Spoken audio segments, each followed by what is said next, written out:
안녕하세요. 책한민국입니다. 오늘 소개할 책은 참 괜찮은 말들. 지은이는 박지현. 18년 동안 KBS 다큐멘터리 3일에서 VJ, 즉 비디오 저널리스트로 TVN 유퀴즈 온 더 블럭에서 다큐멘터리 디렉터로 일했다. 다큐멘터리 3일은 특정 공간에서 제한된 72시간 동안 벌어지는 상황과 사람들의 일상을 세밀하게 관찰하고 기록한 방송 프로그램으로 2007년 시작해 2022년 3월 대단원의 막을 내릴 때까지 우리 시대의 자화상을 따뜻한 시각으로 그려냈다는 평가를 받았다. 그녀는 프로그램의 원년 멤버로 12년 동안 일하며 신월동 고물상 편, 국립과학수사연구원 편, 노량진 고시촌 편, 프란치스코 교황 방한 편, 법정스님 다비식 편, 독도 경비대 편 등의 화제작에서 인터뷰와 촬영을 도맡아 진행한 바 있다. 한센 병자인 할머니, 시골 시장 뒷골목에서 우연히 만난 아주머니, 아주 작은 섬의 슈퍼 할아버지, 신생아 중환자실을 지키는 의사, 전임 대통령, 일본의 영화 감독, 뉴욕 이슬람 사원에서 만난 승려, 남프랑스에서 만난 와인 소믈리에 등등. 그들은 서로 태어난 곳도 다르고 성장 배경도 천차만별이었지만 공통점이 하나 있었습니다. 그들은 자기 자신에게도 타인에게도 비관적인 말을 함부로 내뱉지 않았습니다. 보통 우리는 불행이 닥쳐오면 타인과 세상 탓을 하게 됩니다. 그런데 그들은 아무리 절망적인 상황에서도 타인에 대한 따뜻한 태도를 잃지 않았으며 함부로 세상 탓을 하지 않았습니다. 그렇다고 그들이 세상을 낭만적으로 본다는 뜻은 아닙니다. 그들은 고통과 부조리로 가득 찬 현실을 외면하지 않고 똑바로 바라봤습니다. 그리고 그 안에서 어떻게든 삶의 의미를 찾아내려 애썼고 그의 가장 적합한 언어를 찾을 때까지 그들은 묵묵히 하루하루를 살아갔습니다. 무엇보다 그들의 삶을 지켜보며 가장 놀라웠던 사실은 그들이 자신에게도 함부로 비관적인 말을 하지 않는다는 점이었습니다. 그들은 아무리 절망적인 상황에서도 자기 자신을 비하하거나 자책하며 자기 비난의 늪에 빠지지 않았습니다. 대신 그들은 무엇이든 해보려고 움직였습니다. 그들은 누구도 자신의 삶을 책임져 주지 않는다는 사실을 잘 알고 있었고, 그래서 더욱더 자신의 인생을 망칠 일은 하지 않았습니다. 그들은 저에게 자기 비난이 얼마나 어리석은 행동인지를 가르쳐 주었을 뿐만 아니라 그 늪에 빠지지 않으려면 스스로에게 하는 부정적인 말부터 멈추어야 한다는 사실을 알려주었습니다. 한 뇌과학자가 해준 말도 마음에 많이 남았습니다. 동기부여가 내부에서 와야 해요. 내가 할 수 있겠다는 내부의 동기가 분명했기 때문에 버틸 수 있었어요. 주변에서 하라니까 했으면 비난받았을 때 바로 그만두고 싶었을 텐데 내가 스스로 결정한 것이기 때문에 이겨낼 수 있었습니다. 교수 임용을 뒤로 하고 매달린 실험이 정확하게 119번 실패했고 120번째 시도에 성공을 거두었는데 그 비결이 무엇이냐고 물었을 때 그녀는 담담히 그렇게 말했습니다. 그나마 응원해주던 소수의 사람들마저 실패가 100번이 넘어가자 모두 뜯어말렸지만 그래서 해나갈 수 있었다고.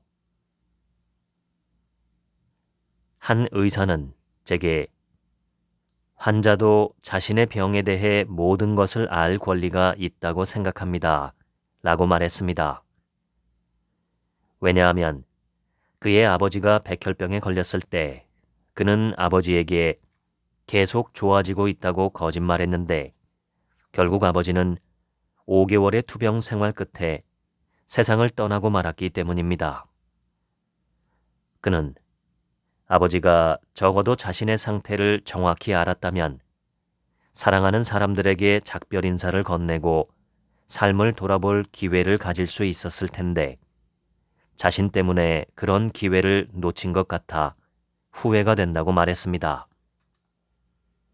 그래서 그는 환자와 가족들이 자신처럼 후회하지 않기를 바라며 최악의 상황일지라도 지금 상태를 있는 그대로 설명한다고 했습니다. 이처럼 제가 길 위에서 만난 수많은 사람들은 그렇게 살지 않았다면 결코 할 수 없는, 그렇게 살아야만 할 수 있는 귀한 삶의 말들을 저에게 들려주었습니다. 세상 그 누구보다 자기 자신에게 먼저 친절해야 한다.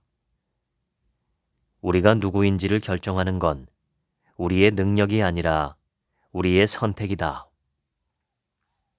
많이 무서울 때는 그게 뭔지 꼭 확인해 봐야 한다. 삶의 고통을 무기력감 없이 받아들일 수 있을 때 비로소 어른이 된다.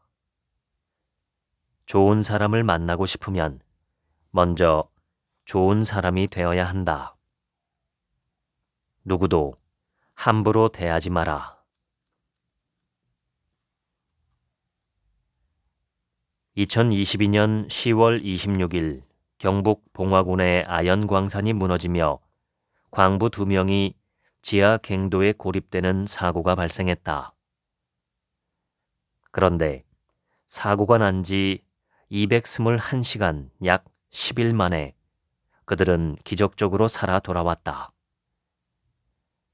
27년 경력의 베테랑 광부인 박정아 씨는 고립되던 순간을 정확하게 기억하고 있었다. 오후 출근조라서 4시에 입갱했는데 5시 38분에 광산이 무너지기 시작했다. 고립된 곳은 지하 190m로 아파트 60층 높이에 해당되는 지하 공간이었다. 엄청난 굉음과 함께 암석과 토사물이 쏟아져 내렸고 2시간 뒤 잠잠해져서 확인해 보니 출입구 쪽이 파이프와 나무 등으로 얽혀 있어 도저히 빠져나갈 수 없는 상태였다. 하지만 그는 분명 동료들이 자신들을 구출해 줄 것이라 믿었다. 그래서 막장 일을 시작한 지 나흘밖에 안 되어 두려움에 떨고 있는 신참을 다독이며 비닐로 천막을 두르고 긴 판장을 잘라 모닥불을 피워 체온을 유지했다. 고립 2일차에는 괭이 2자루를 이용해 탈출구를 마련하고자 10m가량 굴을 팠다. 하지만 그 안쪽도 이미 붕괴가 된 상황이었다. 더 이상은 무리라고 판단한 그들은 철수를 선택할 수밖에 없었다. 먹을 것이 아무것도 없는 상황에서 유일한 식량은 고립 당시 가지고 있던 커피 믹스 30개였다. 전기가 나가서 커피 포트를 사용할 수 없는 상황이라 모닥불에 커피를 끓여 먹었어요. 그런데 4일차 되니까 커피 믹스도 다 떨어져 먹을 게 물밖에 없었어요. 안반에 스며든 물을 통에 받아 먹었는데 금속 광산이다 보니 냄새가 났어요. 그래도 저는 꾹 참고 먹었지만 신참은 먹고 토하고 그랬지요. 게다가 구조 작업을 하면 발생하는 발파 소리나 기계 소리가 너무 멀리서 들렸다. 자신들이 있는 지점을 잘못 알고 있는 것 같아 불안했다. 그럴 때마다 그는 옆에 있는 신참을 보며 혼자가 아니라서 정말 다행이라는 생각을 했다. 그는 유일한 버팀목인 신참이 조금이라도 안정을 되찾았으면 하는 마음에 전기가 끊겨서 수신이 안 되는 인터폰을 들고 농담을 하기도 했다. 여기 지하 3편인데요. 오리백숙 하나 끓여주세요. 혹시 전복 있으면 2~3마리 넣어서요. 언제 나올 거냐고요? 그건 잘 모르겠어요. 일단 끓여 놓으세요. 다행히 신참은 그의 농담에 웃음을 터뜨렸고 그도 따라 웃었다. 하지만 고립된 지 일주일이 지나가자 육체와 정신의 에너지가 바닥이 나기 시작했다. 고립 9일차가 되었을 때 신참이 마지막으로 매몰 지점으로 가서 한 번만 더 구조 요청을 해보자고 했다. 그런데 헤드랜턴을 켜니까 불이 깜빡거리기 시작했다.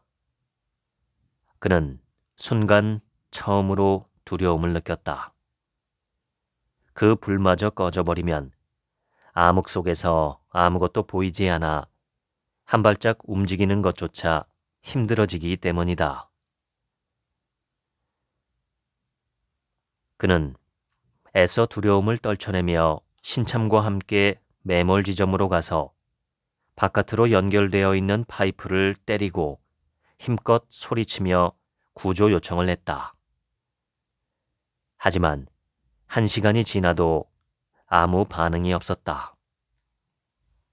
무거운 마음으로 있던 자리로 돌아왔는데 나무 장작도 6개밖에 남지 않았음을 알게 되었다. 이대로 죽는 걸까? 그는 죽음이 문턱까지 왔다는 생각에 아찔했지만 이내 정신을 차리고 신참에게 말했다. 그래도 우리 안 죽고 살아있잖아. 그리고 2~3시간쯤 흘렀을까. 발파 소리와 함께 어둠을 뚫고 빛이 들어왔다.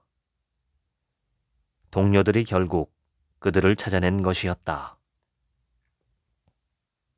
나는 박정아 씨가 갱도를 걸어 나오는 모습을 보며 불현듯 예전에 취재했던 흉부외과 수술실이 떠올랐다. 그날 수술실에서는 75세 환자의 심장 판막 교체 수술이 진행되고 있었다. 쉽지 않은 수술인 만큼 의사들은 극도로 긴장한 상태였고 한편에서 수술을 지켜보고 있는 실습생도 마찬가지였다. 6시간의 긴 사투 끝에 수술이 성공적으로 끝나자 다들 안도의 한숨을 내쉬었다. 그런데 집도의가 갑자기 실습생을 곁으로 불렀다. 심장을 직접 보여주기 위해서였다. 살짝 잡아서 심장 뛰는 걸 느껴볼래? 좌심실이 수축하는 힘이 느껴져? 이게 우리 가슴 안에서 뛰고 있는 거야. 생각했던 것보다 엄청 힘이 세지? 나는 실습생에게 심장을 직접 만져본 느낌이 어떠냐고 물었다. 그러자 그는 상상했던 것 이상으로 심장이 강하게 뛰고 있다고 말했다. 그것이 가슴 안에서 계속 뛰고 있다는 게 불안할 정도로 그 힘이 강하다고도 했다. 마치 성난 황소의 발길질 같달까? 나는 기적적으로 갱도를 걸어 나오는 광부를 보며 열흘 동안 1분 1초도 쉬지 않고 성난 황소처럼 강하게 뛰고 있었을 그의 심장을 상상했다. 살아있는 한 심장은 절대로 멈추지 않는다. 그 어떤 순간에도 무서울 만큼 자신의 본분을 다한다. 그러니 인간이 살겠다고 굳게 마음먹으면 어디까지 버틸 수 있을지 아무도 모르는 일 아닐까? 그래서 나는 뭐든 지레 겁먹고 포기하기보다 일단 포기하지 않는 쪽을 선택하기로 한다. 내가 어느 만큼 버틸 수 있을지는 결국 부딪혀 봐야 알 일이다. 나는 지금도 그렇게 강하게 뛰고 있는 심장을 굳게 믿어보기로 한다.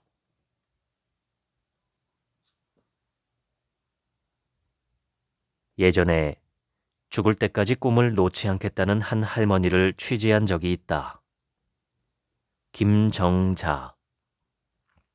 그녀는 팔남매 중 맏딸로 태어나 초등학교에 들어갈 즈음 6.25 전쟁이 나서 피난을 가야 했고 그 이후에는 생계를 책임져야 해서 학교 문턱을 밟아본 일이 없다. 결혼 후에도 형편은 나아지지 않았다. 부엌도 없이 아궁이만 하나 있는 방에서 3남매를 키우며 목욕탕 청소, 음식 배달, 가사 도우미 일까지 닥치는 대로 일했다. 어느덧 노년이 되어 한국 외대 앞에서 작은 식당을 하던 어느 날이었다. 한 학생이 국어 교과서를 들고 식당에 들어왔다. 학생은 학교에 다니지 못한 게 한이 된다는 어머니에게 지금이라도 늦지 않았으니 한글을 배워보라고 권유했고 교과서도 가져다 줄 것이라고 했다. 할머니는 부끄러운 마음에 한참을 망설이다가 조심스레 속마음을 내뱉었다.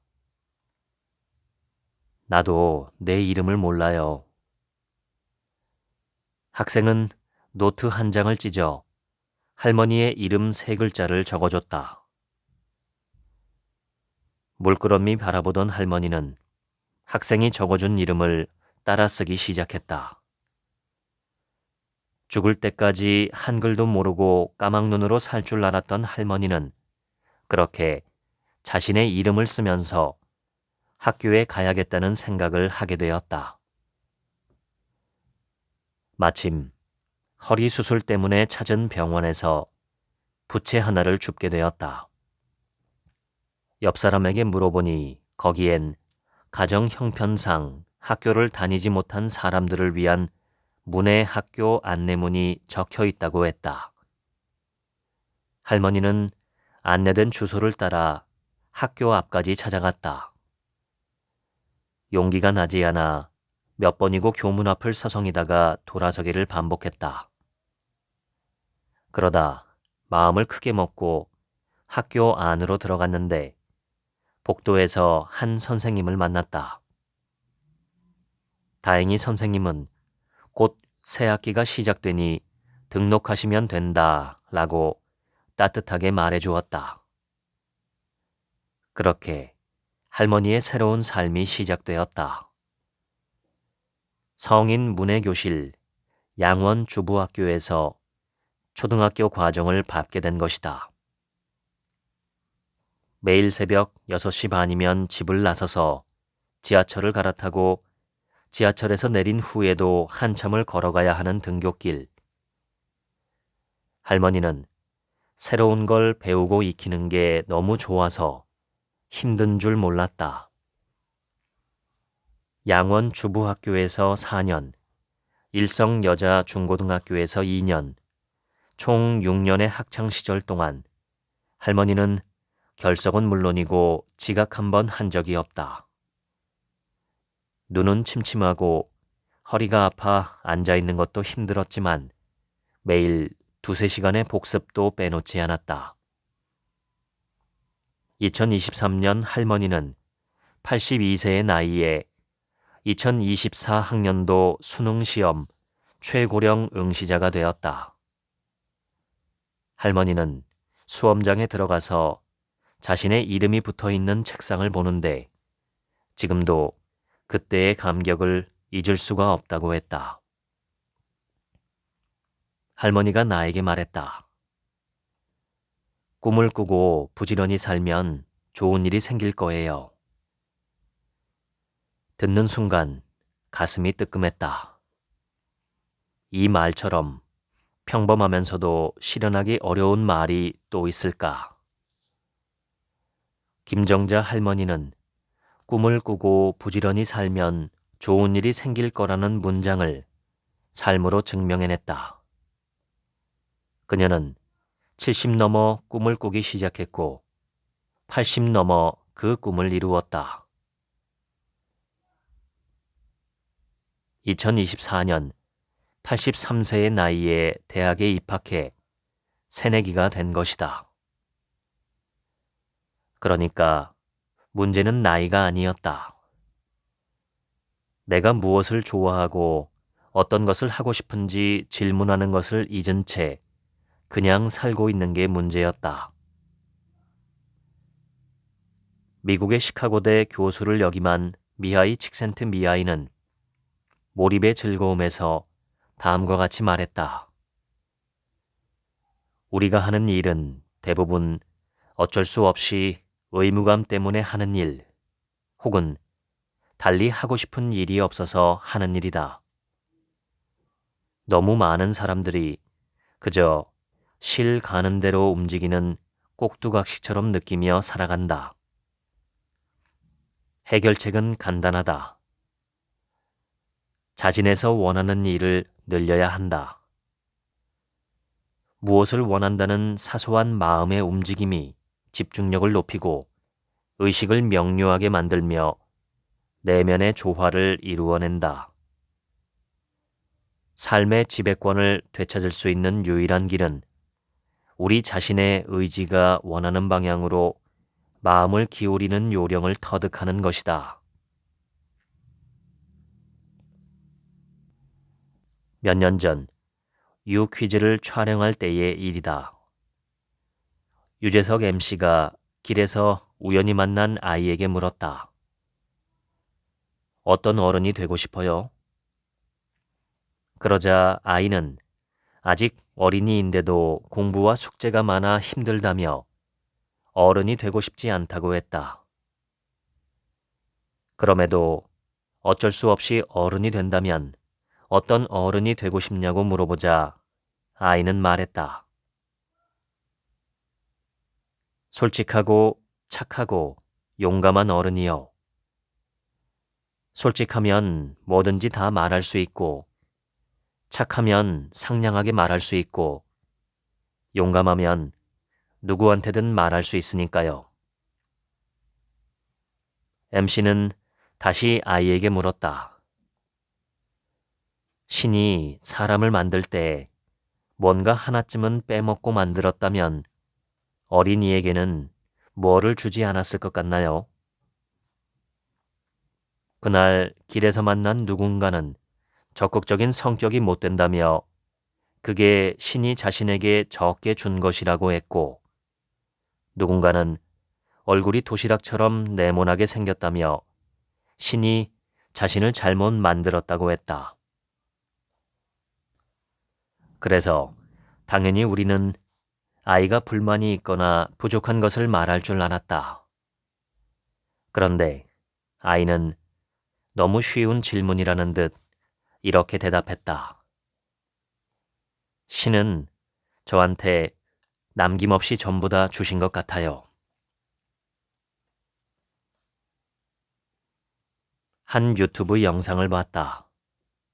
진행자가 서울대에서 서어 서문학과 박사과정을 밟고 있는 학생에게 한국 사회의 가장 큰 문제가 무엇이라고 생각하는지 물었다.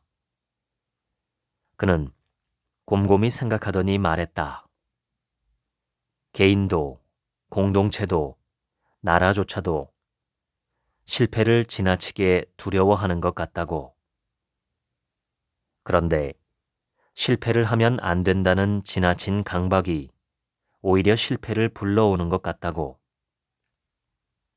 그러면서 그는 에콰도르인 친구와 함께 일할 때의 에피소드를 이야기했다. 이상하게 하루 이틀 같은 사람에게만 실수를 하게 되는 날이 있는데 그날따라 에콰도르인 동료에게 실수를 계속하게 되었단다. 난처하고 미안한 마음에 그는 동료에게 사과의 말을 건넸다. 그러자 동료는 웃으며 말했다. 괜찮아. 에콰도르에서는 사람이 자꾸 실수하면 사랑에 빠져서 그런가 보다 생각해. 물론 박사과정을 밟고 있는 학생이 사랑에 빠져 있는 것은 아니었다. 하지만 에콰도르인 동료가 건넨 한마디는 그에게 많은 걸 깨닫게 했다. 한국 사회가 얼마나 서로를 긴장시키는지, 또 스스로도 얼마나 긴장된 상태로 살아가는지, 우리는 어릴 때부터 실수를 부끄러운 것, 벌받아야 할 것으로 배워왔다. 그래서 많은 사람들이 실수와 실패를 하느니 차라리 아무것도 하지 않는 것이 낫다고 생각한다. 왜냐하면 새로운 것을 시도했다가 실패하면 사회적으로 망신을 당하거나 불이익을 당하게 될 텐데 그럴 바엔 아무것도 하지 않는 것이 안전하다고 판단하기 때문이다. 하버드 경영대학원 에이미 에드먼슨 교수는 우리가 실수에 벌을 주는 사회에 살고 있다면 사람들은 아무것도 시도하지 않게 된다 라고 말했다. 미국의 실리콘밸리에서는 오히려 실패를 권장한다. 그들은 대박을 터뜨리기까지 평균 4회 가까이 실패한다는 통계를 잘 알고 있다. 그래서 실리콘밸리에서는 스타트업을 만들었다가 실패한 경험을 대기업에 취업한 경험 못지않게 좋은 경력으로 인정한다. 실수와 실패가 오히려 취업에 유리한 조건으로 작용하는 것이다. 엔비디아의 CEO 젠슨 황 역시 성공하려면 실패를 안 하는 게 아니라 실패를 견디는 능력부터 키워야 한다고 강조한다. 그럼에도 실수를 용납하지 않는 사회가 쉽게 바뀔 리 없다. 실패를 격려하는 문화 또한 단번에 생기기 어렵다. 그렇지만 우리 스스로 절대 실수를 하지 않겠다는 생각을 하기보다 실패를 해도 좋으니 무엇이든 해보고 어디로든 가보겠다는 생각은 할 수 있지 않을까? 타인의 실수를 너그럽게 봐주고 나 자신의 실수 또한 또 다른 성장의 기회로 받아들일 수는 있지 않을까? 미국의 사상가 엘버트 허버드는 말했다. 실수는 부끄러운 게 아니다. 실수를 두려워해 아무것도 하지 않는 것이 부끄러운 것이다. 미하엘 엔데의 소설 모모에서 주인공 모모는 어느 커다란 도시의 외곽, 옛 원형 극장터에서 혼자 사는 꼬마 소녀다. 초라한 행색에 가진 것도 없지만 모모의 집에는 언제나 손님이 끊이지 않는다. 심지어 마을 사람들은 무슨 일이 생기면 모모에게 가보라고 말한다. 모모가 손금을 보는 재주가 있거나 앞날을 내다보는 능력을 가지고 있었던 건 아니다. 대신 모모는 그 누구도 따라갈 수 없는 재주를 하나 가지고 있었다. 그것은 바로 다른 사람의 말을 잘 들어주는 재주였다. 모모는 어리석은 사람이 갑자기 아주 사려 깊은 생각을 할 수 있게끔 귀 기울여 들을 줄 알았다. 상대방이 그런 생각을 하게끔 무슨 말이나 질문을 해서가 아니었다. 모모는 가만히 앉아서 따뜻한 관심을 갖고 온 마음으로 상대방의 이야기를 들었을 뿐이다. 그리고 그 사람을 커다랗고 까만 눈으로 말끄러미 바라보았을 뿐이다. 그러면 그 사람은 자신도 깜짝 놀랄 만큼 지혜로운 생각을 떠올리는 것이었다. 내 인생은 실패했고 아무 의미도 없다. 나는 전혀 중요하지 않은 사람이다. 마치 망가진 냄비처럼 언제라도 다른 사람으로 대치될 수 있는 그저 그런 수백만의 평범한 사람 가운데 한 사람에 불과하다.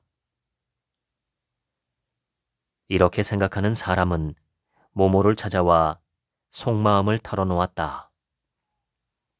그 사람은 말을 하는 중에 벌써 어느새 자기가 근본적으로 잘못 생각하고 있었다는 사실을 깨닫게 되었다. 지금 있는 그대로의 나와 같은 사람은 이 세상에 단 한 사람도 없다. 그렇기 때문에 나는 나만의 독특한 방식으로 이 세상에서 소중한 존재다. 이런 사실을 깨닫게 되는 것이었다. 혹시 말하는 사람의 반대말이 무엇인지 아는가? 답은 듣는 사람이 아니라 자신이 말할 차례를 기다리는 사람이다. 미국의 작가 프렌 리보위츠가 한 말이다. 우리는 누군가 내 이야기를 들어주기를 바라지만 정작 상대의 이야기를 들어줄 시간과 여유는 없다고 말한다. 말하고 싶어하는 사람은 넘쳐나지만 잘 들어주는 사람이 귀한 이유다. 모모는 다른 사람의 말을 잘 들어주는 재주로 많은 친구들을 얻었다. 사람의 마음을 얻고 싶다면 모모처럼 해보면 어떨까? 단, 섣부른 충고나 조언을 해선 안 되고 멋대로 판단을 내려서도 안 된다. 그저 가만히 온 마음을 다해 정성스럽게 잘 들어주어야 한다. 경남 하동군 술상리에 있는 술상마을은 가을 전어로 유명하다. 나는 2018년 다큐 3일 촬영차 전어잡이 배를 타게 되었다. 전어잡이 배는 큰 배가 아니라 두세 명이 간신히 탈 수 있는 보트라서 보통 부부가 조업을 나서는 경우가 많았다. 촬영 첫날 새벽 3시 항구에 나가보니 30여 척의 전어 선단이 조업 채비를 하고 있었다. 야행성 어종인 전어는 먹이 활동을 새벽에 하기 때문에 어쩔 수 없이 그 시간에 움직일 수밖에 없었다. 나는 그중 한 부부의 배에 올라탔다. 그런데 배가 망망대해로 나아가는 짧지 않은 시간 동안 둘은 아무 말도 하지 않았다. 낯선 부부와 좁은 배 안에 있는 것도 쉽지 않은데 침묵이 계속되자 난처한 마음에 식은땀이 날 것만 같았다. 부부는 귀여 2년차에 접어든 초보 어부들이었다. 그런데 하필이면 그날따라 전어가 잘 잡히지 않았다. 그물을 올릴 때마다 한두 마리 올라오는 게 전부였다. 남편은 아내가 하는 방식이 마음에 들지 않는 모양인지 퉁명스럽게 몇 마디 했다. 아내는 굳은 얼굴로 대꾸조차 하지 않았다. 그냥 상대를 말자는 표정으로 그물을 던지고 다시 끌어올리기를 반복할 뿐이었다. 그물 작업을 마치고 남편이 보트의 모터를 끄자 아내는 준비해온 토스트와 우유를 꺼내더니 남편에게 간식을 먹고 하자고 말했다. 이번에는 둘이 같이 있는 장면도 촬영하고 공통 질문도 이어갈 수 있겠다 싶었지만 예측은 늘 빗나가기 마련이었다. 남편은 토스트만 들고 배 앞쪽으로 가려고 했다. 그 좁은 배 안에서도 어떻게든 멀리 있으려는 부부를 보니 숨이 턱 막혀왔다. 나는 조심스레 남편에게 다가가 원래 서로 대화가 별로 없느냐고 물었다. 그러자 그는 전어잡이가 익숙지 않다 보니 서로 서툴 수밖에 없지만 아내가 하고 있는 걸 보면 자꾸만 속이 터져서 이거 해라, 저거 해라, 그건 잘못하는 거다 라는 말을 하게 되었단다.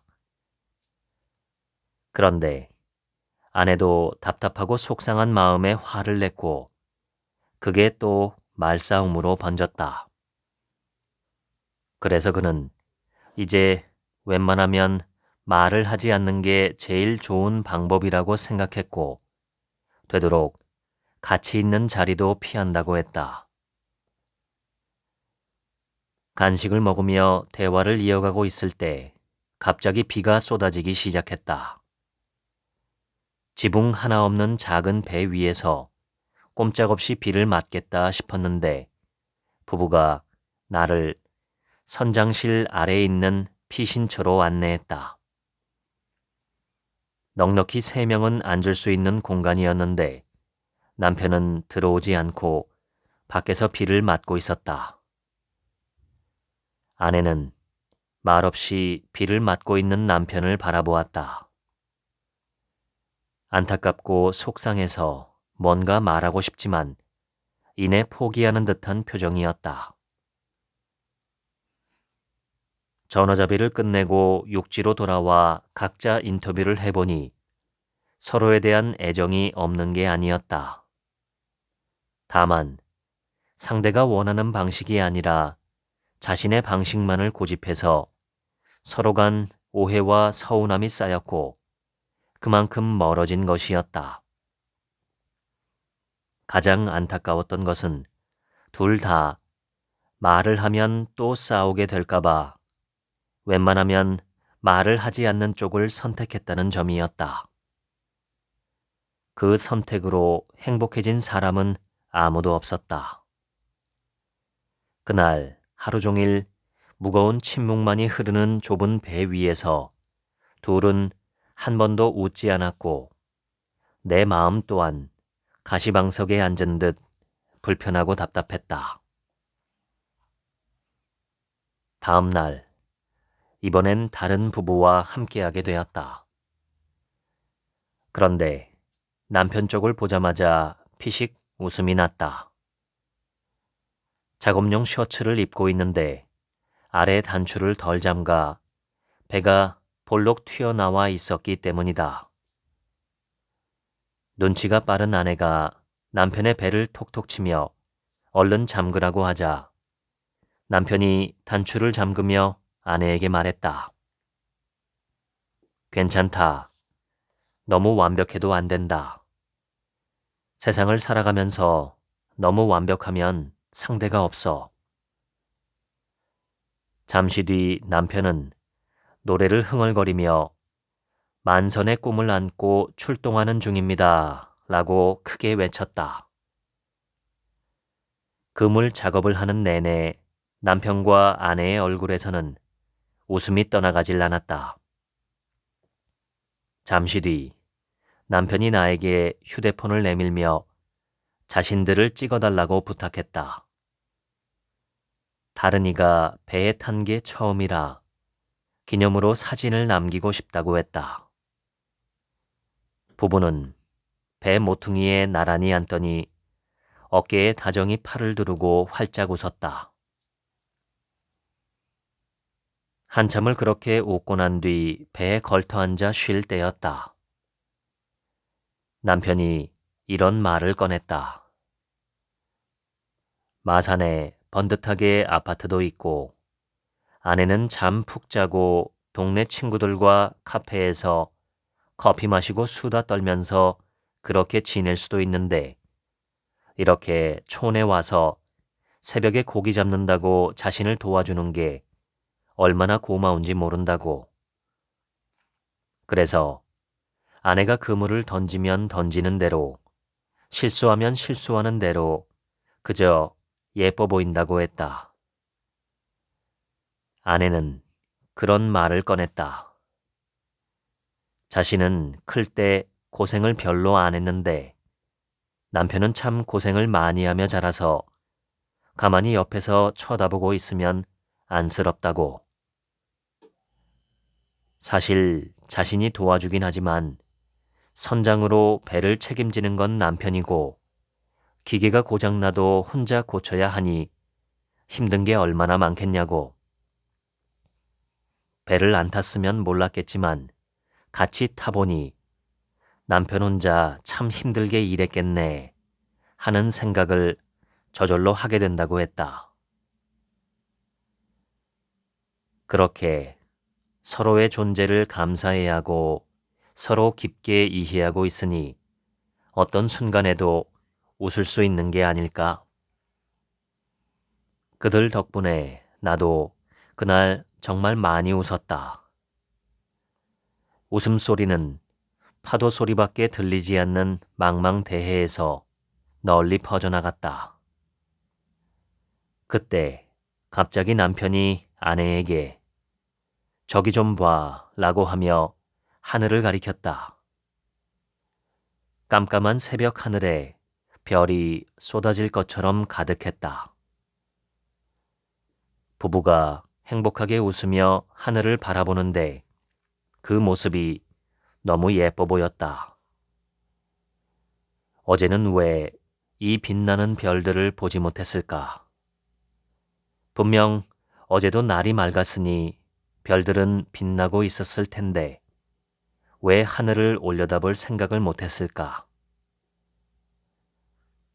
나는 극과 극을 체험하듯 망망대해 위 침묵만이 가득했던 하루와 웃음이 가득했던 하루를 경험하며 깨닫게 되었다. 내 곁에 있는 사람을 당연시하지 않고 함께 있어주는 것에 대한 고마움을 시시때때로 표현할 줄 알아야 일상의 소중한 순간을 놓치지 않을 수 있다는 것을. 어떤 마음이든 말로 표현하지 않으면 서서히 멀어질 수밖에 없고 그 틈은 어느 순간 결국 불행의 얼굴로 우리에게 다가온다. 부부와 가족의 정서적 유대 회복을 연구한 심리치료 전문가 수 존슨 박사는 말했다. 싸우기 싫어 대화를 회피하면 그 사이는 더 멀어질 수밖에 없다고. 부부관계의 가장 중요한 기술은 상처받은 마음으로도 서로에게 말을 거는 일이라고. 어쩌면 결혼 생활은 두 사람이 끊임없는 대화를 통해 다시 연결되는 여정일지도 모른다.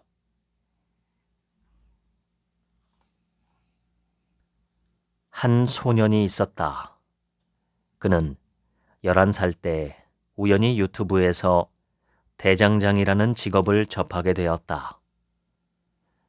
불로 쇠를 달구고 망치로 때려 다양한 도구들을 만들어내는 대장장이들의 모습에 반한 소년은 고민 끝에 부모님께 말했다. 저 대장장이가 되고 싶어요. 초등학교도 졸업하기 전이었다. 보통 부모 같으면 그냥 하는 말이겠거니 넘기거나 일단 공부를 좀 열심히 해보라고 했을 텐데 그의 부모는 달랐다. 멋있다고, 내가 만드는 걸 좋아하니까 잘 선택했다고 했다. 부모는 충북 보은에 있는 한 대장간을 소개시켜줬다. 집인 전북 진안에서 차로 왕복 4시간 이상 걸리는 거리. 하지만 대장장이 일을 너무 해보고 싶었던 소년은 15의 나이에 중학교를 가는 대신 보은에 있는 한 고시원에서 홀로 지내며 대장간 기술을 배우기 시작했다. 아침 8시에 대장간에 나가 하루 종일 대장간 일을 배우다가 저녁 7시쯤 막차를 타고 고시원으로 돌아가는 날들. 처음 6개월 정도는 망치질도 서툴고 손에 물집도 잡히기 일쑤였다. 몸도 마음도 지쳐 일 끝나고 집에 갈 때는 그만둬야지 생각했다가 다음 날이 되면 조금만 더 해보자 하며 집을 나섰다고 밝혔다. 그럼에도 포기하지 않은 건 자신의 선택에 책임지고 싶었고 무엇보다 망치로 쇠를 때릴 때마다 쇠가 변하고 그것을 통해 무언가를 만들어낼 수 있고 실력을 쌓으면 쌓는 대로 만들 수 있는 것이 무궁무진한 대장장이의 매력에 푹 빠졌기 때문이다. 코로나로 인해 대장간에서 작업하기 어려워지자 충남 부여 전통문화교육원으로 옮겨 기술을 배웠다. 왕복 10시간이 넘는 길이었지만 소녀는 2년 동안 일주일에 2번씩 그곳을 찾았다. 나머지 시간에도 대장간 기술을 배우고 싶은데 그럴 방법이 없어서 고민하던 소녀는 집에 있는 닭장을 개조해 자신만의 대장간을 만들기로 결심했다. 소년이 혼자 땀 흘리며 대장간을 만드는 동안 아버지는 가끔 들러 진척 상황을 체크했지만 간섭은 일체 하지 않았다. 저렇게 하면 안 되는데 하는 부분이 보였지만 아버지는 아무 말도 하지 않고 소년이 집짓기의 모든 것을 다 경험할 수 있도록 그냥 두었다. 실패를 해도 그 과정에서 배우는 게 있을 테고 다시 시작하면 된다는 것 또한 아이가 배울 수 있기를 바랐다. 역시나 한참을 작업한 후에 잘못했다는 것을 알게 된 소녀는 그동안 쌓아 올린 것을 다 무너뜨리고 처음부터 대장간을 짓기 시작했다. 그리고 결국 남의 도움 없이 혼자 대장간을 완성했다. 2024년 19살이 된 그는 이미 대장장이 일을 시작한 지 5년 차였다. 유퀴즈에서 섭외 전화가 걸려왔을 때는 장난 전화인 줄 알았다고 했다. 그는 유퀴즈에 출연해 자기소개를 해달라고 하자 다음과 같이 말했다. 저는 이평화라고 합니다. 19살인데 학교를 다니고 있지는 않습니다. 얼마 전까지 초졸이었고 중학교, 고등학교는 홈스쿨링을 하고 검정고시를 봤습니다. 대장장이 일은 15살에 시작해 만 4년이 되었습니다. 혹시나 자신의 선택을 후회하고 있지 않을까 조심스럽게 물었더니 그는 후회가 없다고 했다.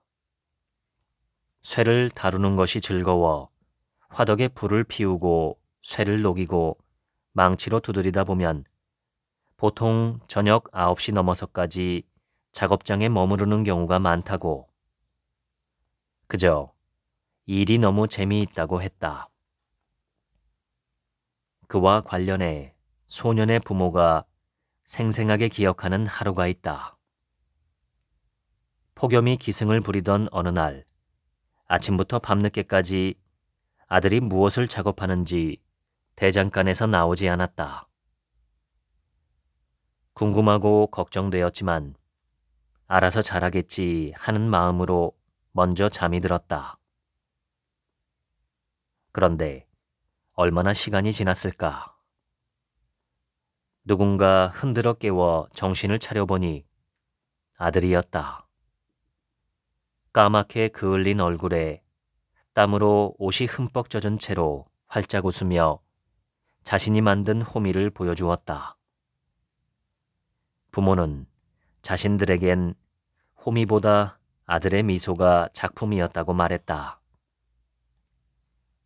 아들이 어떤 어른이 되기를 바라느냐는 나의 질문에 부모는 그냥 지금처럼만 살면 좋겠다고 말했다.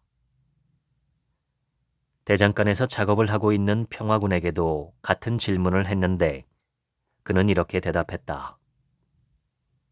사람들이 이 일을 하면서 나중에도 그걸로 먹고 살 수 있겠느냐고 하는데 하다가 안 되면 그때 다른 걸 찾으면 되니깐 어떻게든 먹고 살 방법이야 있지 않겠어요? 그냥 앞으로도 지금처럼만 살면 좋겠어요. 어린 나이임에도 불구하고 자신이 하고 싶은 것을 스스로 개척해온 평화군은 전혀 남의 시선을 의식하지 않았다. 하긴 사회적인 성공의 기준이 그에게 무슨 의미가 있겠는가? 그에겐 지금 자신의 인생을 걸고 너무나 잘하고 싶은 일이 있었고 그걸 하면서 매일 기쁨과 보람을 느끼고 있었다. 평화군은 쓸데없는 걱정으로 오늘을 망치지 않았다. 그리고 이기기 위해, 더 높은 곳으로 가기 위해, 초라해 보이지 않기 위해 등등 남들에게 보이기 위한 그 어떤 행동도 하지 않았다. 그저 대장장이로서의 하루에 충실할 뿐이었다. 그러고 보면 평화군의 삶이야말로 우리가 바라는 삶이 아닐까. 남들이 뭘 하든 내 인생을 내 방식대로 살아가는 것. 내가 하고 싶은 것을 선택하고 그 결과를 오롯이 책임지는 것. 그 가운데 기쁨과 행복을 느끼는 삶. 나는 평화군과 그의 부모를 지켜보며 나답게 산다는 것의 진짜 의미가 무엇인지 비로소 알게 되었다. 그렇게 살아간다면 어떤 일이 닥쳐도 나를 믿고 나아갈 수 있겠다는 확신이 들었다. 지금까지 참 괜찮은 말들 읽어드렸습니다. 오늘 하루치 생각은 없습니다. 들어주셔서 감사합니다.